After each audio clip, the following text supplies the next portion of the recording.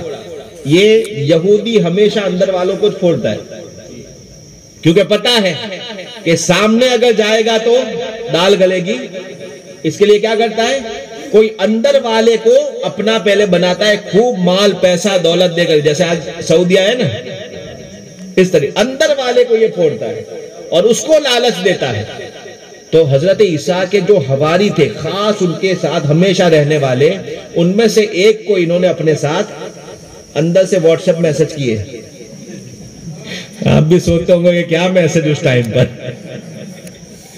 لیکن میری بات سمجھ گئے؟ یعنی چھپے طور پر پیغام بھیجا اور اس کے بعد اس کو اپنی طرف کر لیا اور پوری پلاننگ کر ڈالی کہ رات کے وقت میں کہیں پر حضرت عیسیٰ علیہ السلام کا کہیں جنگلوں میں کہیں قیام تھا، کئی تبلیغ اور لوگوں کو ایمان کی دعوت دینے کے لیے جا رہے تھے، تو رات میں جہاں پر قیام تھا، جو دن فکس کیا تھا انہوں نے، تو وہ سیٹنگ ساری ہو گئی کہ ہم لوگ سب آئیں گے، اور تو خالی ہمیں اتنا بتا دینا کہ اس میں سے عیسیٰ علیہ السلام کون ہے، کیونکہ پہچانتے بھی نہیں تھے، کبھی دیکھا ہو تو پہچانے، اوریجنل چیز دیکھو گے تو نقلی بھول جاؤ گے، ایسا ہے۔ تو حضرت عیسیٰ علیہ السلام کے پاس جب یہ لوگ گئے اور جا کر کے یہ سیٹنگ سارا ہوا، اب وہاں تو انہوں نے ساری پلاننگ کر ڈالی، سازش مکاریاں کر ڈالی، لیکن میرا رب کی منظوری کچھ اور ہوتی ہے۔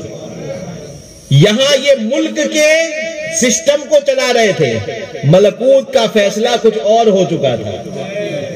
ملکوت کا فیصلہ کیا ہوا؟ یہ ہوا اللہ تعالیٰ نے حضرت عیسیٰ کو بتا دیا کہ آج یہ آنے والے ہیں ملک والے، سمجھے؟ اور آپ کو ہم آسمان پر اٹھا لیں گے. وَرَفَعْنَاهُ مَكَانًا عَلِيًّا، ہم نے ان کو آسمانوں پر اٹھا لیا اور ان کی مکاری ان کے منہ پر ماری. کیسے کہ حضرت عیسیٰ علیہ السلام کو جب یہ لوگ قتل کرنے کی نیت سے جب آئے تو انہوں نے دیکھا کہ جو ان کے والا تھا،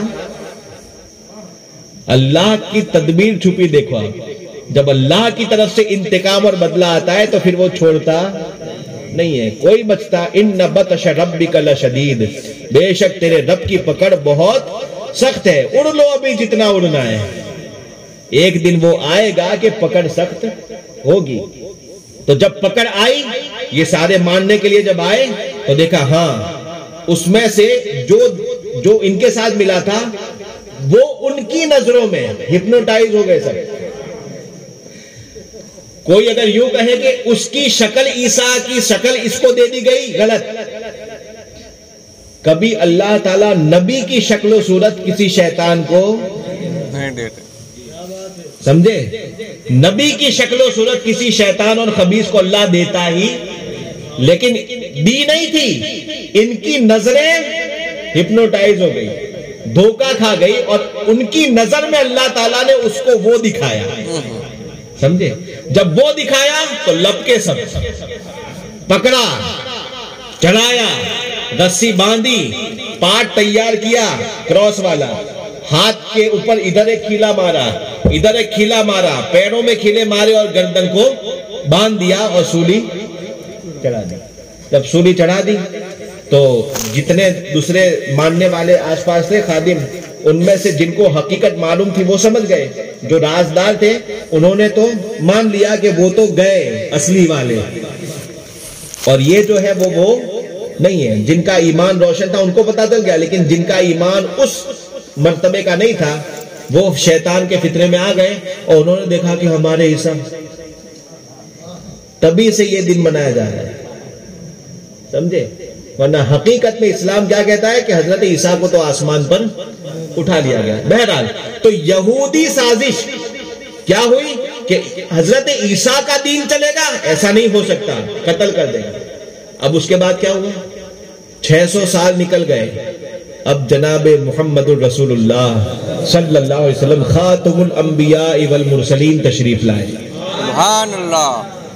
جس کی خبر یہ خود تورات میں یہودی خود سنایا کرتے تھے، آخری نبی آئیں گے آئیں گے آئیں گے، کیونکہ انہوں نے پڑھا تھا کہ ابراہیم کی اولاد سے آئیں گے، ہے نا، ابراہیم کی، اور حضرت ابراہیم کی اولاد سے یہ لوگ بھی ہیں. لیکن ڈائیورژن ہو گیا. یہ لوگ جس سے ہیں وہ حضرت اسحاق کی اولاد ہے. کس کی اولاد ہے؟ حضرت اسحاق کی اولاد سے ہے. اور حضرت اسحاق کے سگے بھائی حضرت اسماعیل، جن کے نام سے بقرعید مناتے ہیں، اسماعیل ذبیح اللہ. اللہ تعالیٰ نے حضرت اسحاق کی اولاد سے مختلف تفسیروں کے مطابق، کسی میں 4000، کسی میں 700، کسی میں 1000، کسی میں 1200، مختلف، یعنی ہزاروں نبی حضرت اسحاق کی اولاد میں آئے. اور ادھر ایک ایسا آیا جو ان سب کا سردار ہوا. بہرحال تو حضرت عیسیٰ علیہ السلام، حضرت اسماعیل علیہ السلام کی اولاد سے آئیں گے، اس بات کا ان کو اندازہ یا تو تھا، لیکن یہ لوگ گھما رہے تھے، دونوں میں سے کچھ بھی ہو سکتا ہے. سمجھ یہ رہے تھے کہ اپنے ہوں گے اور اپنا خاندان آگے بڑھے گا اور اپنا راج چلے گا، کیونکہ نشانیاں کیا دیکھی تھی کہ پوری دنیا میں ان کا مذہب چلے گا، پوری دنیا میں ان کا جھنڈا لہرائے گا، گھر گھر میں لہرائے گا، ہر طرف اسلام کا بول بالا ہوگا. یعنی یہ جو اسلام کی عزت، شان و شوکت چاروں طرف جو انہوں نے اپنی کتابوں میں پڑھی تھی، اور اس امت کی جو شان پڑھی تھی، وہ یوں سمجھتے تھے کہ یہ اپنے ہی خاندان میں اپنے ہی والے ہو کر کے آئیں گے. لیکن جب حضور پیدا ہوئے تو مکہ شریف میں اور حضرت اسماعیل کی اولاد میں قبیلہ قریش میں آئے. پیدا ہوتے ہی جب دیکھا کہ یہ تو اپنے اندر، تبھی سے دشمنی. اب اس کے بعد پوری سیرت کی کتابوں میں ہے کہ کئی بار انہوں نے قتل کی سازش کی لیکن فیل گئے. مدینہ میں جب گئے حضور صلی اللہ علیہ وسلم ہجرت کر کے، تو وہاں بھی کئی سازشیں ہوئی لیکن فیل. اور اس کے بعد یہ سارے کے سارے جب کوئی سازش کرتے، مدینہ شریف میں جب گئے تو حضور صلی اللہ علیہ وسلم نے ان کے لیے قانون بنایا، سمجھا دیا کہ تم ہمیں مت چھیڑنا، ہم تمہیں نہیں چھیڑیں گے، عزت کے ساتھ رہنا تو سلامت رہو گے، ورنہ اگر دخل اندازی کی کوشش کی تو پھر خیریت نہیں ہے۔ تو ان لوگوں نے غداریاں کی، ان کے بڑے بڑے 3 قبیلے تھے، ایک کو نکالا گیا، ایک کو قتل کیا گیا، دوسرے بھگائے گئے۔ جب اس طرح سے تینوں قبیلوں نے شرارت کی، کیونکہ اپنی اصلیت سے یہ لوگ باز آتے نہیں ہیں، جب بہت زیادہ شرارت کی تو بھاگ بھاگ کر کے سب کہاں جمع ہوئے؟ خیبر میں۔ جتنوں کو مدینے سے حضور نے بھگایا وہ سب کہاں جمع ہوئے؟ خیبر میں۔ پورے حجاز مقدس میں، عرب میں، خیبر کا قلعہ سب سے مضبوط قلعوں میں اور بڑے قلعوں میں مانا جاتا تھا۔ وہاں جا کر کے سب یہودی جمع ہو گئے، لیکن وہاں جا کر کے بھی اب مکہ والوں کو پھر ابھارتے ہیں کہ چلو اپنے ساتھ جا کر کے پھر ختم کرتے ہیں۔ تو حضور صلی اللہ علیہ وسلم نے پھر فیصلہ کیا کہ اب خیبر کی طرف چلنا ہے۔ اب خیبر کی طرف گئے اور اللہ کے رسول صلی اللہ علیہ وسلم نے جھنڈا کس کے ہاتھ میں دیا؟ مختصر میں چل رہا ہوں، کس کے ہاتھ میں دیا؟ اب آپ سوچو کہ حضرت علی کے ہاتھ میں جھنڈا آیا اور حضرت علی نے اتنا بڑا قلعے کا دروازہ 20-25 یا مہینے دنوں سے جس کو کوئی ہلا نہیں سکتا تھا اور جس قلعے کو فتح نہیں کیا جا سکتا تھا، جیتا نہیں تھا، اس قلعے کی طرف پہلے ہی مولا علی قدم بڑھاتے ہیں اور اس کا دروازہ پکڑ کر کے یوں اکھاڑتے ہیں۔ سبحان اللہ، وہ بازو حیدری کی قوت۔ بے شک سیرت کی کتابوں میں ہے کہ جب ہم نے، صحابہ فرماتے ہیں، جب ہم نے 10-12 لوگوں نے مل کر کے اس کو ہلانا چاہا تو ہل نہیں رہا تھا۔ شیر شمشیر زن، شاہ خیبر شکن، پر تبے دستے قدرت پہ لاکھوں سلام۔ اب اس یہودی کو خیبر سے نکالا کس نے؟ یاد رکھنا، کس نے نکالا؟ علی نے نکالا نا۔ یعنی یہ لوگوں کے سب سے خطرناک دشمن کون بن گئے؟ حضرت علی۔ اب حضرت علی ہے ان سے دشمنی ان کی۔ اب یہ نکل کے کہاں گئے؟ عراق میں۔ خیبر سے جب بھاگے تو کہاں گئے؟ عراق میں اور شام میں، یہ دونوں جگہ پر زیادہ ان کا، جو زیادہ ان کی پاپولیشن ان کا تھا وہ کہاں پر؟ عراق اور کوفہ میں تھا۔ اب یہ جب گئے وہاں جا کر کے بھاگے، حضرت ابو بکر کا دور آیا، پھر کچھ وہاں سے فتنہ پیدا کرنا چاہا، لیکن عمر اور ابو بکر ساتھ تھے، نہیں ہو پایا۔ پھر حضرت عمر وہ بھی جب وصال فرما گئے، جب حضرت عثمان غنی رحم دل ان کا جب دور آیا، اب اس رحم دلی کا ناجائز فائدہ اٹھا کر کے انہوں نے جو برسوں سے اندر چھپائے چنگاری بیٹھے تھے، قرآن کیا کہتا ہے؟ سب سے خطرناک دشمن یہی ہے۔ اب انہوں نے کیا کیا؟ تاریخ کی، ہسٹری کی کتابیں، خود ان کی بھی کتابیں گواہ ہیں۔ ایک شخص تھا جس کا نام عبداللہ ابن سبا تھا۔ عبداللہ ابن سبا کی ایک ٹولی کو تیار کیا اور کہا تم مدینے جاؤ، عثمان غنی کی خلافت ہے، مدینے جاؤ اور جا کر کے علی کے درس میں شامل ہو جاؤ۔ بگایا کس نے ہے اور بھیج کس کے پاس رہے ہیں؟ اور جا کر کے انہی سے حدیث پڑھو، ان کی صحبت میں رہو، ان سے خوب سیکھو، اور جتنے صحابہ سب سے خوب حدیثیں پڑھو، سب کچھ لو، قرآن کا علم، تفسیر کا، فقہ کا، مسئلے مسائل کا سب علم سیکھو۔ یہ آئے، اندر یہودیت تھی، زبان پر باڈی تھی، سمجھے؟ نماز مسجد نبوی میں، حدیث کے درس میں شامل ہوتے تھے، صحابہ سے پڑھتے تھے، علی کے ساتھ تھے۔ کہا کیا گیا تھا؟ پلاننگ کیا تھی کہ اب تمہیں جا کر کے دشمنی علی سے ہے نا، لیکن کہا کہ اتنا زوردار کام کرنا ہے کہ علی ہی کی محبت کا دعویٰ کرنا ہے۔ سمجھے؟ کس کی محبت کا دعویٰ کرنا ہے؟ علی ہی کی محبت کا دعویٰ کرنا ہے۔ اور اس میں فتنہ یہ ڈالنا ہے کہ حضور کے داماد، اب تک کوئی فتنہ خلافت کا اٹھا، حضرت ابو بکر کا پورا زمانہ گزر گیا، عثمان کا عمر کا زمانہ گزر گیا، عثمان غنی کے حکومت کے 10 سال نکل گئے، ابھی تک صحابہ میں، مسلمانوں میں کوئی خلافت کے مسئلے کو لے کر جانتا بھی نہیں تھا۔ سب کو یقین سے معلوم تھا کہ ان کے بعد یہ، ان کے بعد یہ، ان کے بعد یہ۔ لیکن یہ آئے علی سے پڑھے اور سب میں اعلان کیا.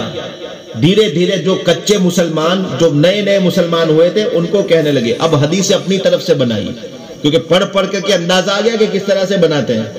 اپنی طرف سے بنائی. کیا بنائی؟ کہ میرے بعد سب سے افضل ہے تو کون ہے؟ علی.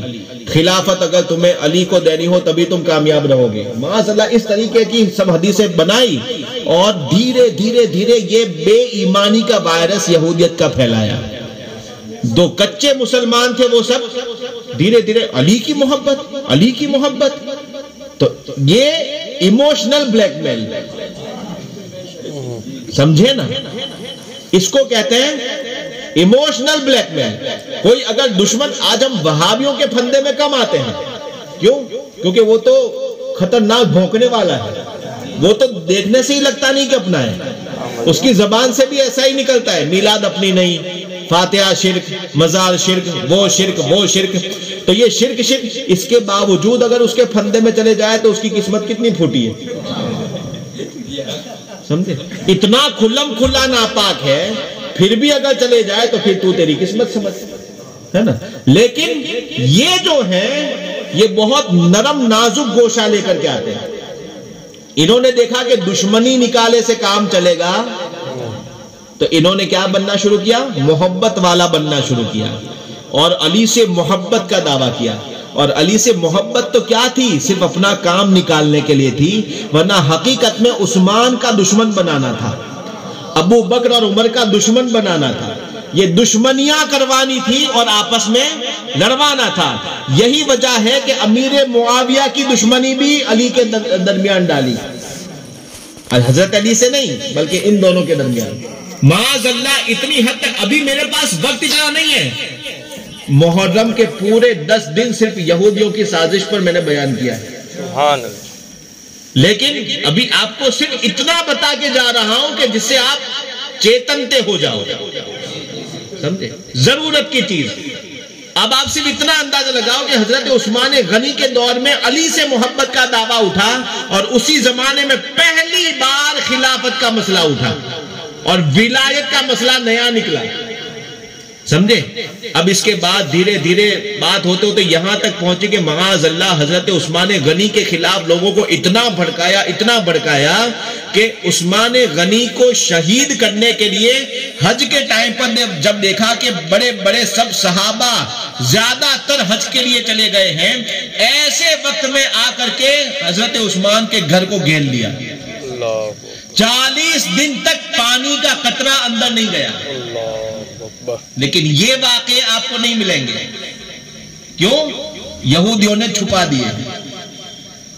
اب 40 دن تک پیاسے رکھنے کے لیے انہوں نے کیا؟ وہ تو گھر میں جتنا پانی تھا اتنا چلتا رہا. بہرحال حضرت عثمان غنی کو شہید کیا گیا. پھر اس کے بعد حضرت علی کی خلافت کی بات آئی. اب اس کے بعد یہ جب فتنے آگے بڑھے، بہت ڈیٹیل اور اتنی صاف ستھری اسلام اور صحابہ کی سیرت اتنی صاف ستھری ہے کہ آپ اگر اوریجنل چیزیں سنو گے تو دل سے صحابہ پر قربان ہو جاؤ گے اور کبھی کسی کے بارے میں دل کے اندر ذرہ برابر شک پیدا نہیں ہوگا. جس مسلمان نے دیکھا انہیں ایک نظر، اس نظر کی بصارت پہ سلام. اب آپ سوچو کہ یہ لوگ بھاگ کر کے خیبر سے کہاں گئے تھے؟ عراق میں، کوفہ اور عراق میں. کوفہ عراق ہی کا ایک شہر ہے، وہاں گئے تھے. کربلا والوں کو کس نے بلایا؟ بات صاف ہے، پکچر صاف ہے نا. کس نے بلایا؟ علی کہنے والوں نے. اور انہی لوگوں نے معاذ اللہ، یہاں تک کہ حضرت امام حسن نے جب خلافت کا سارا حق حضرت امیر معاویہ کو اپنی خوشی سے، کیونکہ ہمارا عقیدہ ہے کہ علی کا شیر کبھی کسی سے ڈر نہیں سکتا ہے، ہمارا عقیدہ ہے. امام حسن نے جو سونپا تھا ڈر کے نہیں سونپا تھا. الحمدللہ فاتح خیبر کا بیٹا تھا. دنیا کی کون سی طاقت اس کو ڈرانے والی تھی؟ میرے امام حسن نے دیا تھا، اپنی مرضی سے سخاوت میں دیا تھا. اور کیوں دیا تھا؟ اس لیے کہ سامنے دیکھا کہ جس کو میں دے رہا ہوں وہ بھی میرے نانا کا صحابی ہے. اس جگہ کا حق وہ بھی صحیح ادا کرے گا، اس کا غلط یوز نہیں کرے گا، اسلام ہی کا کام کرے گا۔ اس لیے امام حسن نے دیا اور امام حسین نے اس کو سر اٹھانے نہیں دیا۔ بڑے بھائی نے امیر معاویہ کو دے دیا، لیکن چھوٹے بھائی نے ان کے بیٹے کو کیوں نہیں دیا؟ اس لیے کہ باپ اور تھا، وہ جنت کا تھا، وہ صحابی تھا، وہ علم والا تھا، اہل بیت والا تھا، محبت والا تھا، قرآن اور حدیث والا تھا۔ اب یہ جو ہے یہ شیطان والا ہے، یہ جو ہے وہ جہنم والا ہے، یہ اہل بیت کا دشمن ہے۔ میرے امام حسین کی یہی تو پکار تھی کہ حسن نے دیا تھا میرے بھائی نے، اس لیے دیا تھا کہ سامنے معاویہ تھے، میں تجھے نہیں دوں گا کیونکہ تم معاویہ نہیں یزید پلید ہے۔ اللہ حق ہے، سمجھے آپ؟ تو یہ سارے مسئلے یہ شیعوں کے وہیں سے چل رہے ہیں۔ سب سے پہلے حضرت علی نے اگر کسی کے مقابل میں تلوار اٹھائی ہے تو وہ شیعہ رافضی ہیں اور خارجی ہیں۔ یہ دونوں اولی دافع اہل رفض و خروج۔ اعلیٰ حضرت فرماتے ہیں اولی دافع، سب سے پہلے جس نے دفع کیا تلوار سے، کس کو؟ اہل رفض و خروج۔ رفض کون ہے؟ جو علی علی کہہ کے گھستے ہیں، بناوٹی علی علی کہتے ہیں۔ ارے علی اگر کہنا ہے تو جیسا علی نے سکھایا ہے ویسا بول۔ حضرت علی فرماتے ہیں کوفہ کے منبر پر کھڑے ہو کر کے ارشاد فرماتے ہیں کہ اگر آج کے بعد کسی کی زبان سے میں نے یہ سنا کہ وہ مجھے ابو بکر و عمر سے اچھا کہتا ہے تو میں اس کی سزا میں 80 کوڑے لگاؤں گا، 80 ہنٹر ماروں گا جو گھوڑے کو مارے جاتے ہیں۔ علی نے تو سزا سنائی تھی۔ فرماتے ہیں یہ دونوں ہیں سردار دو جہاں۔ ایک مرتبہ حضور اکرم صلی اللہ علیہ وسلم کی بارگاہ میں حضرت علی ہی بیٹھے ہوئے تھے، دور سے ابو بکر و عمر آتے، دیکھو کتنی میل محبت تھی، اور وہ آج تک ہے، قیامت تک یہی رہے گا۔ بے شک حق ہے، بات سمجھے آپ؟ تو بہرحال حضرت ابو بکر عمر آ رہے تھے، حضور صلی اللہ علیہ وسلم نے ارشاد فرمایا دیکھو جنت کے سردار آ رہے ہیں۔ سبحان اللہ۔ حضرت علی نے جب سنا تو آج کے جیسا نہیں کہ منہ بگڑ گیا، آج کے جیسا نہیں کہ برا لگا ہو، وہ علی تھے جو اپنے ساتھیوں کے مرتبوں کی باتوں کو سن کر کے دل سے خوش ہوتے تھے، بے شک، اور لوگوں میں اعلان کرنے کی ان کو جلدی ہوتی تھی، ہے نا؟ تو جیسے ہی سنا کہ حضور نے اپنی زبان پاک سے فرمایا کہ دونوں جہاں کے سردار آ رہے ہیں، دونوں جہاں کے، میرے بعد میرے دو وزیر دو جہاں کے سردار آ رہے ہیں، حضرت علی کیا کہتے ہیں؟ اللہ اخبرہما یا رسول اللہ، یا رسول اللہ جلدی سے بتانا دو ان کو، خوشی دیکھو، علی کی خوشی دیکھو، اور آج علی بولنے والے کا غم دیکھو اور اس کا ماتم دیکھو۔ کون کہتا ہے تو علی کے مسلک پر ہے؟ ارے علی کا مسلک تو آج وہ ہے جسے ہم مسلک اعلیٰ حضرت کہتے ہیں۔ سبحان اللہ حق ہے۔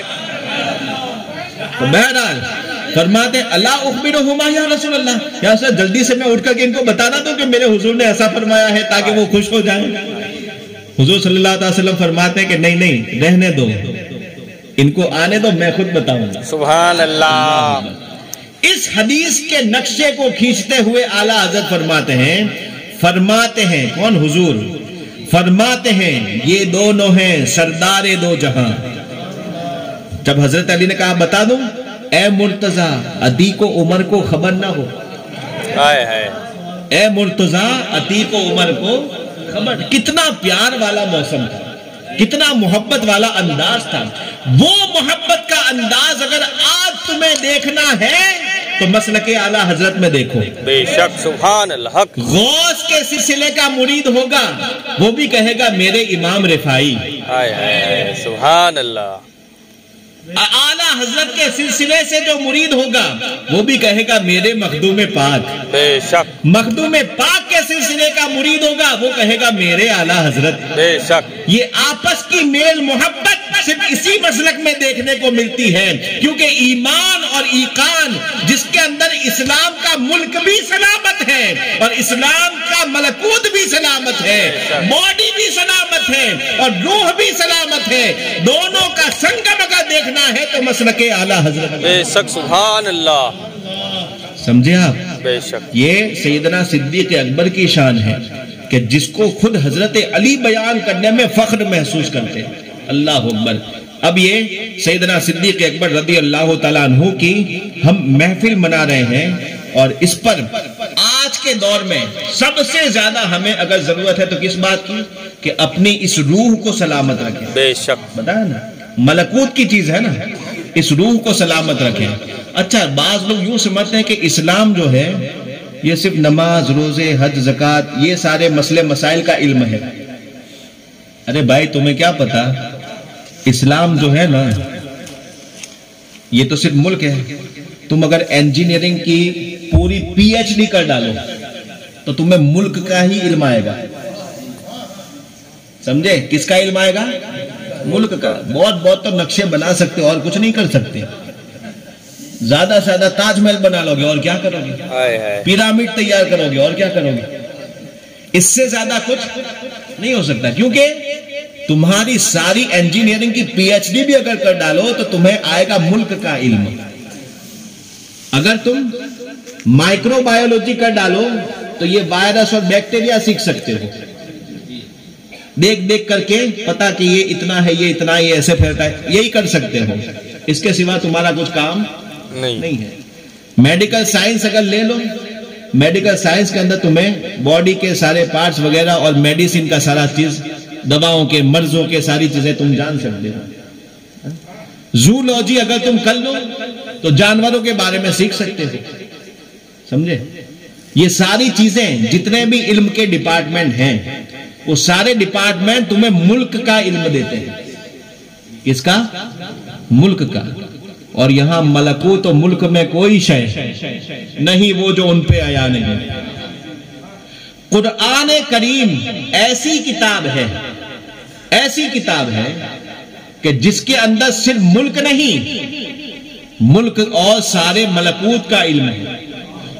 حضرت علی کی ایک روایت میں آپ کو بتاؤں، فرماتے ہیں کہ ساری جہان کے جتنے علم ہیں وہ سب جمع اگر کیے جائیں اور سب کو اگر منیمائز، شارٹ اگر کیا جائے تو شارٹ کرتے کرتے کرتے ایک ہوتا ہے ریڈیوس کرنا اور ایک ہوتا ہے پروڈیوس کرنا۔ سمجھے؟ ریڈیوس کا مطلب کیا ہوتا ہے؟ سمیٹنا۔ بڑی چیز ابھی تو سمجھنا بہت آسان ہے۔ اگر آپ گوگل کے اندر اگر آپ میپ کھولو اور دیکھنا ہو کہ اس کے اندر ہمارا واکانیر نہیں دکھتا ہے تو آپ اس کو کیا کرو گے؟ شارٹ کرو گے نا، دونوں ہاتھوں سے کم کرتے جاؤ گے یا پھیلاتے جاؤ گے، پھیلاتے جاؤ گے، دھیرے دھیرے دھیرے بڑا ہوتے ہوتے اندر سے کیا نکلے گا؟ ہے نا۔ پھر اگر اس کو کم کرتے جاؤ گے، ایسے بند کرتے جاؤ گے تو بند ہوتے ہوتے واکانیر سے راجکوٹ ہو جائے گا، راجکوٹ کا نقشہ آ جائے گا۔ اور کم کرو گے تو پھر دور سے تم کو گجرات کا نقشہ دکھے گا، اور کم کرو گے تو پورا انڈیا دکھے گا، اور کم کرو گے تو دنیا دکھے گی، اور بھی کم کرتے کرتے آخر میں ایک نقطہ دکھے گی۔ کیا دکھے گا؟ پوائنٹ۔ سمجھے؟ پوائنٹ پر 21ویں صدی میں سائنس پہنچی ہے۔ اب حضرت علی کا علم دیکھو۔ حضرت مولا علی رضی اللہ تعالیٰ عنہ ارشاد فرماتے ہیں کہ پوری کائنات کا علم سمیٹ کر کے قرآن کے 30 پاروں میں سمایا ہوا ہے۔ کس میں؟ کیسے کر کے؟ سمجھے؟ اس کو ریڈیوس کیا تو پورا علم کس میں سمایا ہے؟ خود قرآن کی آیت شاہد ہے، اللہ فرماتا ہے وَلَا رَطْبٍ وَلَا يَابِسٍ إِلَّا فِي كِتَابٍ مُبِينٍ۔ دنیا کی ہر چیز کا بیان اس قرآن میں موجود ہے۔ الحمدللہ وائرس جو آج کورونا ہے اس کا بھی علم قرآن میں موجود ہے، اور آیتوں سے ثابت ہے، حدیثوں سے ثابت ہے۔ بہرحال تو پورا اس کو ریڈیوس کرو گے تو ساری کائنات کا علم کس میں ہے؟ 30 پاروں میں۔ اور یہ صرف عقیدت کی بات نہیں ہے، ابھی آگے میں حدیث بتاؤں گا آپ کو۔ پھر فرماتے ہیں کہ 30 پاروں کو اگر اور ریڈیوس کیا جائے اور کم کیا جائے تو پورا علم تمہیں سورہ فاتحہ میں ہی مل جائے گا. سبحان اللہ. وہ پورا شارٹ ہوتے ہوتے صرف سورہ فاتحہ کا نقشہ رہے گا. سورہ فاتحہ کو اور بھی اگر ریڈیوس کرو، اور کم کرو، منیمائز کرو، کرتے کرتے کرتے پوری سورہ فاتحہ کی سوغات اور بہاریں تمہیں بسم اللہ الرحمن الرحیم میں مل جائے گا. سبحان اللہ. بسم اللہ الرحمن الرحیم کا پورا علم تمہیں بسم اللہ کی بے میں مل جائے گا، اور اس بے کا جو نقطہ ہے اس میں پورا علم موجود ہے. علی فرماتے ہیں وہ نقطہ میں ہوں. سبحان اللہ. اللہ اکبر. یا رسول نعرہ رسالت فیضان مولا کائنات. سبحان اللہ سبحان اللہ. جب ایسا دعویٰ حضرت علی نے کیا، فرماتے کہ وہ نقطہ میں ہوں، مجھ سے قیامت تک جو کچھ پوچھنا ہو پوچھ لو. سبحان اللہ. ممبر پر، ایسا نہیں کہ ڈھکے چھکے کمرے کے اندر، ممبر پر جہاں پر دوست بھی ہیں دشمن بھی ہیں، ماننے والے بھی ہیں جانچنے والے بھی ہیں، وہاں چیلنج کر رہے ہیں جو کچھ پوچھنا ہے علی سے پوچھ لو. سبحان اللہ. اسی میں سے کوئی سائنس والے دماغ کا اٹھا کہ یہ تو نماز روزے کے مسئلے کی بات کرتے ہوں گے نا، ان کے پاس پاکی ناپاکی کے مسئلے ہوں گے، روزے نماز کے مسئلے ہوں گے، مولانا لوگ، ان کے پاس اور کیا ہوگا. اب وہ جب اٹھا بڑے گرو کے ساتھ اٹھا، کہتا ہے اچھا ذرا یہ بتاؤ سب کا علم جو بھی چاہو پوچھو؟ کہا ہاں جو کچھ. اچھا کہتا ہے یہ چاند کے اندر جب پورا ہوتا ہے تو یہ داغ کیوں ہوتے ہیں؟ حضرت علی برجستہ فرماتے فَمَحَوْنَا آیَةَ اللَّيْلِ، ہم نے رات کی نشانی کو مٹا کر کے دن کا اجالا کر دیا. اس آیت سے علی نے ثابت کیا کہ چاند کے اندر داغ اس لیے ہے. سبحان. ابھی اس کی ڈیٹیل اگر بتانے جاؤں گا تو پوری سائنس کی میتھڈ بتانی پڑے گی، لیکن اتنا وقت ابھی نیاز ٹھنڈی ہو جائے گی. تو اس لیے بس صرف آپ کو اشارہ کر رہا ہوں. حضرت علی نے، اب بتاؤ کون سی یونیورسٹی میں پڑھے تھے، کون سے کالج میں گئے تھے، کون سی انجینئرنگ اور اس کی اسکائی لیول کی کتابیں پڑھے تھے، لیکن ایرو سائنس وغیرہ کچھ بھی نہیں تھا. لیکن اس وقت بھی مولا علی فرماتے ہیں کہ اس میں سائنٹیفک ریزن بتائے کہ اس کی وجہ سے یہ ایک حالت ہے. سمجھے؟ یہ کس کا علم ہے؟ مولا علی کا علم ہے. اعلیٰ حضرت کے سامنے، علی کے غلام کے سامنے. نیوٹن اپنی تھیوری لے کر، آئنسٹائن اپنی تھیوری کو لے کر کے آیا. اور کون سی تھیوری؟ یہ کہ ہر چیز شکل کی طرف جذب ہوتی ہے نا، گریویٹی سسٹم، جس کو کیا کہتے ہیں؟ Gravity theory, gravity system. یہ جب اس نے ثابت کیا کہ ہم پتھر اوپر اچھالتے ہیں تو وہ اس لیے نیچے آتا ہے کہ زمین کھینچتی ہے. ارے عقل کے اندھے، سمجھے؟ پتھر اچھالتے ہیں تو اس لیے آتا ہے کہ زمین، اس کا مطلب اس کے اندر گرنے کی طاقت، یہ کھینچنے کی طاقت کی وجہ سے. تو تب ایسی عقل کی بات کیوں؟ اس لیے کہ سائنس پڑھا تھا لیکن قرآن سے نہیں پڑھا تھا. سمجھے؟ اگر حقیقت میں سائنس دیکھنا ہو تو قرآن سے پوچھو. کورونا وائرس کی ریسرچ اور تحقیق اور جاننے میں 2 سال لگ گئے نا. اگر قرآن سے پوچھتے تو پہلے ہی دن بتا دیتا کہ یہ کیا ہے، اس کا علاج کیا ہے، کیسے ہوتا ہے، کیوں پھیلتا ہے، سب کچھ اس میں ہو جاتا. لیکن نہیں مانا، قرآن سے نہیں پوچھا تو خواہ مخواہ کا سوشل ڈسٹینس کروا دیا، جس کے کرنے نہ کرنے سے کوئی فائدہ نہیں. حقیقت ہے یہ. میڈیکل سائنس میں بھی حضرت علی کا جواب نہیں. کسی نے پوچھا کہ حضور آج کل ایک بیماری فلاں ملک میں پھیلی ہے، اس وقت وہ پلیگ، طاعون پھیلا تھا، اس میں بھی یہی سسٹم تھی کہ کوئی کسی کے پاس اگر رہے گا، وائرس یہ اس کے بیکٹیریا لگیں گے تو وہ اس کو بھی طاعون پھیل جائے گا. تو سب وہاں کے ڈاکٹروں نے سب یہی کہتے ہیں کہ سوشل ڈسٹینس رکھو، دور دور رہو، دور دور رہو. حضرت علی کی مجلس میں کسی نے پوچھا کہ یا امیر المؤمنین کیا ایسا ہے؟ فرماتے ہیں لا یعدی سقیم صحیحا، کوئی بیمار وائرس اور بیکٹیریا والا ٹچ ہونے سے اور قریب آنے سے کسی صحیح سلامت کو بیمار نہیں کر سکتا. یہ مولا علی کا میڈیکل سائنس، اور وہی حقیقت ہے. سمجھے؟ اگر آج ایسے ان کے کہنے سے پھیلتا تو آدھی دنیا ہوتی ہی نہیں. بالکل یہ سب دیکھنے کی چیزیں ہیں. بہرحال تو حضرت علی رضی اللہ تعالیٰ عنہ نے وہ علم کی باتیں سکھائی، اور یہ دنیا والے خواہ مخواہ گمراہی میں ہیں. قرآن کو صرف یوں نہ سمجھو کہ یہ مسئلے مسائل نماز روزے کے مسائل، ارے یہ وہ مسائل ہے کہ ان کا سیکھنا سب سے اشرف و اعلیٰ ہے. ان کو سمجھا کیا ہے؟ یہ سارے علوم یہاں نیچے رہ جائیں گے، اور پاکی ناپاکی کا ایک مسئلہ سیکھا ہوگا تو جنت میں چلا جائے گا. اس علم کی اتنی اونچائی ہے، فقہ کے علم کو سمجھتے کیا ہو، اس کی شان و شوکت ہی نرالی ہے. کیوں؟ اس لیے کہ وہ نبیوں کا علم ہے، وہ رسولوں کا علم ہے. بہرحال حضرت مولا علی فرماتے وہ نقطہ میں ہوں. اب اس نقطے کو اگر پروڈیوس کرو میکزیمم اس کو اگر کرو، میکزیمائز کرو، تو جب نقطہ پھیلے گا تو بسم اللہ الرحمن الرحیم بنے گا. بسم اللہ الرحمن الرحیم کو اور پروڈیوس کرو، بنتے بنتے پوری سورہ فاتحہ ہوگی. سورہ فاتحہ کو پروڈیوس کرو، پورا قرآن ہوگا. قرآن میں جا کر کے دیکھو اور پھیلاؤ، ساری کائنات کا علم اس میں ملے گا. لیکن شرط یہ ہے کہ اسے ملے جسے غوطہ کھانا آتا ہو. سمندر میں موتی تو ہوتے ہیں، مچھیاں ہوتی ہے، سب کچھ ہوتا ہے، لیکن بہت سارے اتنی ٹونکی سانس والے ہوتے ہیں کہ بیچارے جاتے ہیں اور وہ سہن ہی نہیں کر سکتے. یہ سہن کرنا سب کے بس کی بات نہیں ہے. جس کے جگر میں دم ہوتا ہے اس کے بس کی بات ہے. اور دم کس میں ہوتا ہے؟ جس میں اسلام کی روح ہوتی ہے. اسلام کی روح ہوتی ہے، وہ اعلیٰ حضرت ہے. اس لیے انہوں نے آئنسٹائن کا رد کر کے فوز المبین در رد حرکت زمین ایسی لکھی کہ 115 دلیلوں سے ثابت کیا ہے کہ زمین گھومتی نہیں ہے، سورج گھومتا ہے اور زمین گھومتی نہیں ہے. اور اس میں بھی ایسا نہیں کہ ساری دلیلیں پیچھوں والوں سے لے کر کے دی ہو، نہیں. 105 یا 105 دلیلوں میں سے 90 دلیل آرگیومنٹس، 90 دلیلیں خود اعلیٰ حضرت کی اپنے سائنس کی ہے، اور 15 دلیلیں پرانے سائنٹسٹ کی ہے.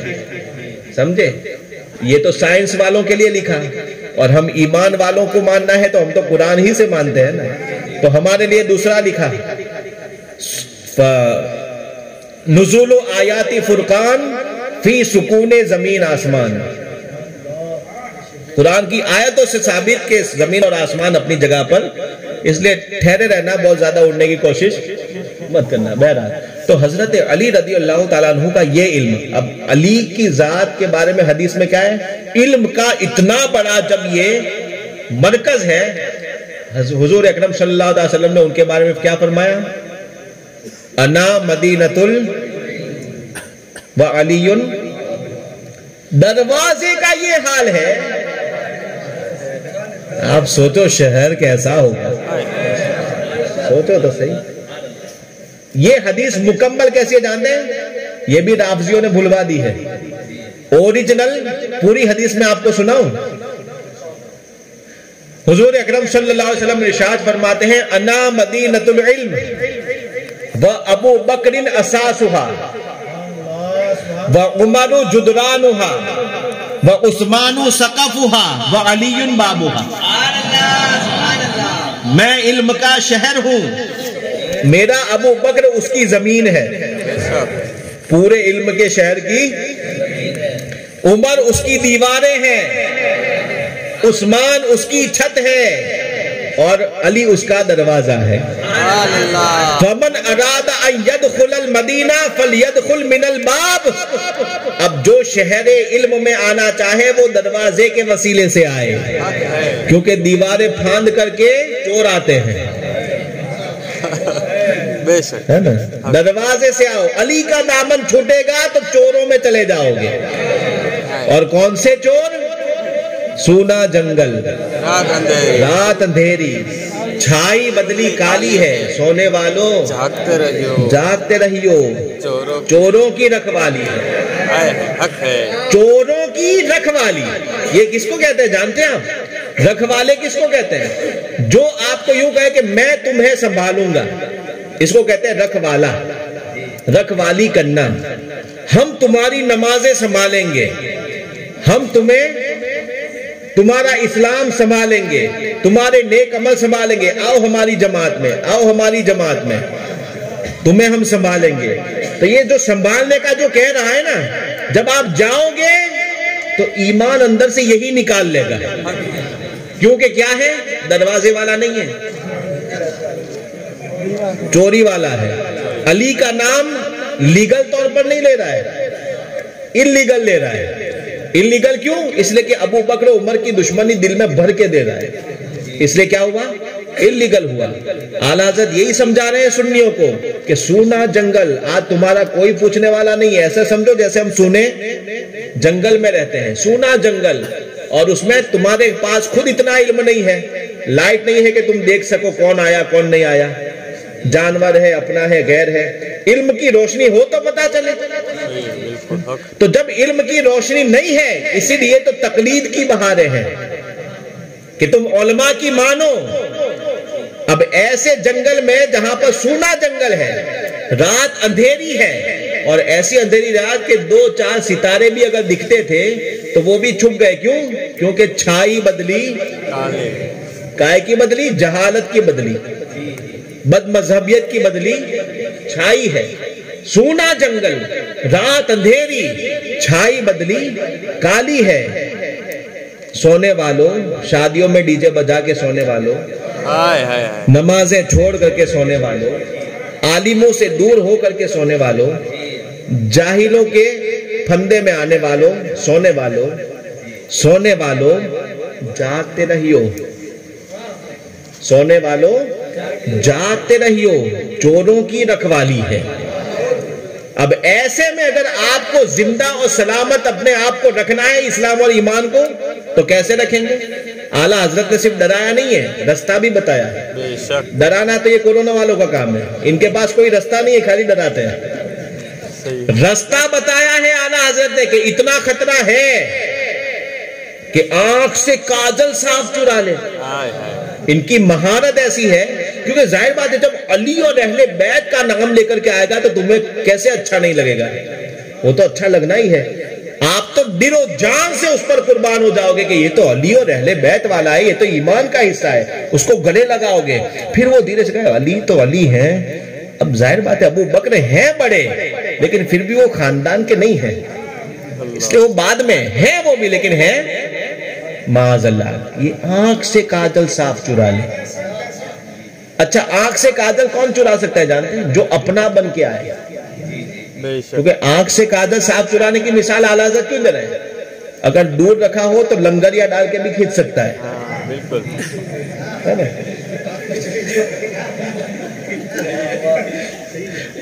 دور اگر سامان ہو تو اس کو لنگر ڈال کے بھی کھینچ سکتا ہے، لیکن اگر پوٹلی یہاں باندھ کے سوئے ہیں تو اس کے لیے تو پھر کون ہونا چاہیے؟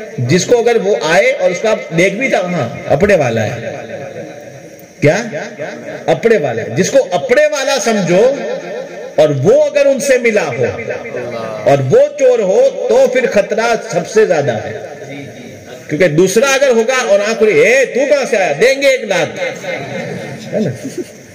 غیر سمجھو گے تو فوراً پتا چل جائے گا، لیکن یہ تو ٹوپی داڑھی اہل بیت علی یہی ساری چیزیں لے کر کے آتا ہے، تو یہ اپنا بن کے آتا ہے۔ اگر آپ اٹھتے بھی ہو، کون ہے ہاں اپنا ہے، لیکن وہ آپ کے سونے کے انتظار میں، تو آنکھ بند کر، آنکھ سے کاجل صاف چرا لے، یا وہ چور بلا کے ہیں اور ایسوں نے تیری گٹھری تاکی ہے، پوٹلی تیری ایمان کی، ہاں یہ ہے مسلک اعلیٰ حضرت والا۔ اس کے دل میں ابو بکر کی محبت ہے، اس کے دل میں علی کی اوریجنل محبت ہے، تیری گٹھری تاکی ہے اور تو نے نیند نکالی ہے۔ ارے کیا ہے تو کیا سمجھ رہا ہے؟ سونا پاس ہے، دنیا کا سونا نہیں، یہ قیامت میں جس سے جنت خریدی جائے گی وہ سونا ہے۔ تیرے پاس کیا ہے؟ سونا ہے، سونا پاس ہے، اور دیکھ تو صحیح سونا بن ہے، جنگل سونا بن ہے، اور ایسے میں سونا پاس ہو، سونا جنگل ہو، ڈاکوؤں کا خطرہ ہو، چوروں کا خطرہ ہو، ایسے میں سونا زہر ہے، اٹھ پیارے، بے شک سبحان اللہ. سونا زہر ہے خود بھی مرے گا اور ایمان بھی جائے گا. سونا زہر ہے اٹھ پیارے، سونا پاس ہے سونا بن ہے. سونا زہر ہے اٹھ پیارے، اب تو اٹھ جا، اب تو منہاج کی مت مان. اللہ حق ہے. اٹھ پیارے اب تو سمجھ جا، اب تو رسول اللہ کے سچے عاشق کی مان لے. بے شک. سونا پاس ہے سونا بن ہے، سونا زہر ہے اٹھ پیارے. کیا انٹرنیٹ پر کسی کی بھی سنا کرتا ہے؟ سونا زہر ہے اٹھ پیارے. تو کہتا ہے میٹھی نیند ہے، طارق جمیل بہت اچھا بولتا ہے. تو کہتا ہے کہ وہ تو بہت رلاتا ہے. تو کہتا ہے طاہر القادری بہت حدیثیں بیان کرتا ہے. ارے تو کہتا ہے میٹھی نیند ہے، تیری مت ہی نہیں ڈالی ہے. اور جب کوئی عالم اہل سنت آگا کہ تجھے کہتا ہے نہیں اس کی مت سن، تو آنکھیں ملنا. جس کو اٹھنے کا من نہیں ہوتا یہ اس کا کام ایسا ہوتا ہے. اور جس کو اٹھنے کا جاب کا جس کو ٹینشن ہوتا ہے اور اٹھنا جو چاہتا ہے ہاں کتنے بج گئے ہے نا، اور جس کو نہیں اٹھا ہاں سمجھے نا. تو سنیوں کی آج یہ حالت ہے کہ اگر ان کو اس غفلت کی صلح کلیت کی نیند سے جگانے جاتے ہیں عالم لوگ تو کیا کرتے ہیں؟ آنکھیں ملنا، جھنجھلا پڑنا، کبھی غصہ بھی ہو جاتے ہیں کیوں بھی اٹھا دیا. بہت اچھی تقریر چلتی تھی طاہر القادری صاحب کی، کیا عید میلاد کا بیان 6 کلاک تک کیا ہے سمجھے. جھنجھلا پڑنا، کیا تم یہ سب سنا رہے ہو؟ دیکھو طاہر صاحب بیان کرتے ہیں یہ سب کیا جھنجھلا پڑتے ہیں ہے نا. آنکھیں ملنا، جھنجھلا پڑنا. اور کبھی اگر مان بھی گیا چلو اپنے جلسے میں، آج اپنا صدیق اکبر کی شان میں جلسہ ہے، چلو آتا ہوں میں، لاکھ جمائی بگاسا. میں اس لیے سدھ دیسی میں سمجھاتا ہوں کہ سمجھ جاؤ. لاکھ جماہی اور انگڑائی یعنی آلس. آنکھیں ملنا، جھنجھلا پڑنا، لاکھ جماہی انگڑائی. ارے نام پر اٹھنے کے لڑتا ہے. یہ اٹھنے کا جو کہا ہے یہ اٹھنا بھی کچھ گالی ہے؟ گالی ہے یہ اٹھنا؟ گالی نہیں ہے. یہ اس لیے بلا رہے ہیں کہ وہ ان کے نقش قدم تمہیں اس مجلس میں بتائے جائیں گے اہل سنت کی، کہ جس نقش قدم کا حال یہ ہے کہ اگر تمہارے پاس علم کی لائٹ نہیں بھی ہے تو جس کے پاس علم کی لائٹ نہیں ہوتی وہ کیا کرتا ہے؟ لائٹ والے کو ڈھونڈتا ہے. جس کے پاس لائٹ ہو اس کے پیچھے پیچھے چلتا ہے نا. تو یہ لائٹ والے کون ہیں؟ علماء اہل سنت ہیں. العلم نور، علم کیا ہے؟ نور ہے، اجالا ہے، لائٹ ہے. لیکن کس کے سینے میں اجالا ہے؟ جس میں ایمان کا فیوز سلامت ہو. ورنہ صرف علم لائٹ وہ خالی آپ لا کر کے یہ اتنا بڑا فلڈ لگا دو، اس کا کنیکشن اتنا جوڑا ہو، یہ جلے گا؟ نہیں جلے گا. اس کا کنیکشن جوڑنا پڑے گا نا. یہ کنیکشن مدینے کا ہے. بے شک. جس دل میں یہ ایمان کا کنیکشن جڑا ہوتا ہے وہی علم چمکتا ہے. ورنہ علم تو ابلیس کے پاس بھی تھا، وہ نہیں چمکا. کیوں نہیں چمکا؟ کنیکشن جوڑا ہوا نہیں تھا. تو وہی علم چمکتا ہے. طارق جمیل کا علم نہیں چمکتا، طاہر القادری کا علم نہیں چمکتا، کیونکہ کنیکشن جوڑا ہوا. اور اس کا تو ایسا ہے کہ بلاسٹ ہونے والا ہے، وہ تو جہاں دیکھو تار ڈال دیتا ہے. کرسمس آئی تو میں تیرا، دیوالی آئی تو میں تیرا، یہودیوں کا آیا تو میں تیرا. جہاں دیکھو تار جوڑتا ہے. اور جو ہر جگہ تار جوڑتا ہے کوئی کرنٹ ورنٹ دیکھتا نہیں تو کیا ہوتا ہے؟ اس کا بلاسٹر ہوتا ہے. یہ بلاسٹر ہونے والا ہے، بلکہ ہو چکا ہے. سمجھے؟ تو اس لیے کنیکشن سیدھا عزت دار ہو اور لیول کا ہو. اس کے اندر آپ دھیان رکھیں کہ جس کا کنیکشن ہوگا اسی کی لائٹ جلے گی. اور جس کی لائٹ جلتی ہے وہ علم والے ہوتے ہیں. جو علم والا ہے اس کے بارے میں اعلیٰ حضرت تمہیں بتا دیتے ہیں، یا رسول اللہ تیرے غلاموں کا نقش قدم ہے راہ خدا. اب ایسے میں اگر تمہیں پہچاننا ہے کہ یا اللہ یہ سب ادھر سے وہابی، ادھر سے غیر مقلد، ادھر سے نجدی، ادھر سے رافضی، شیعہ، منہاجی، کہاں کون سچا کون جھوٹا؟ اعلیٰ حضرت فرماتے ہیں سب چھوڑ، میرے بیٹے تاج الشریعہ کو دیکھ لے.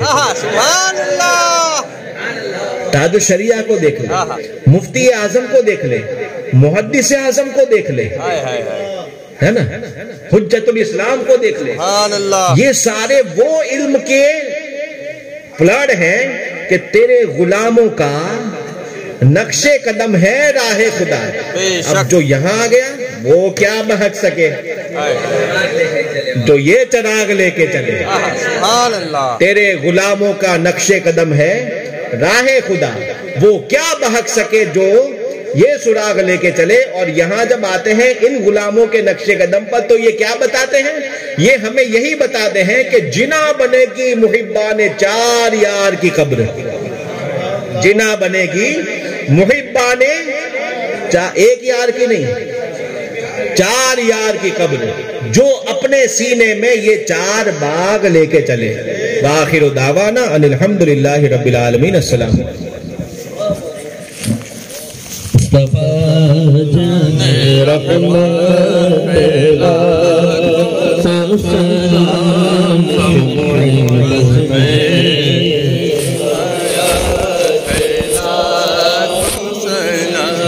ہم یہاں سے پکارے وہاں وہ سنے مصطفیٰ کی سماعت پہ لاکھوں سلام. دور و نزدیک کے سننے والے بلند آنے لالے لرام رام رام. وہ ہمارے نبی جس کے ہم امتی تیری قسمت پہ لاکھوں سلام. ہم غریبوں کے آقا پہ بے حد درود، ہم فقیروں کی سروت پہ لاکھوں سلام. شہر یار ارم تاجدار حرم، نو بہار شفاعت پہ لاکھوں سلام. جس طرف اٹھائی دم میں دم آ گیا، اس نگاہ عنایت پہ لاکھوں سلام. وہ دسو جس کو جنت کا مستہ ملا، اس مبارک جماعت پہ لاکھوں سلام. جس کے نانا نبی جس کے بابا علی، ایسے بچوں کی قسمت پہ لاکھوں سلام. کتنے مہکے ہوئے ہیں مدینے کے پھول، کربلا تیری قسمت پہ لاکھوں سلام. جن کی منبر بنی گردن اولیاء، اس قدم کی کرامت پہ لاکھوں سلام. غوث اعظم امام التقا ونوں کا جلوہ شان قدرت پہ لاکھوں سلام. ہند کے بادشاہ میرے خواجہ پیا، ان کی شاہی حکومت پہ لاکھوں سلام. غوث خواجہ رضا حمید و مصطفیٰ، پنجے گنجے ولایت پہ لاکھوں سلام. ڈال دے قلب میں عظمت مصطفیٰ، ڈال دے قلب میں عظمت مصطفیٰ. سیدی اعلی حضرت لاکھوں سلام. مصطفیٰ رحمت پہ لاکھوں سلام. سمجھ بز میں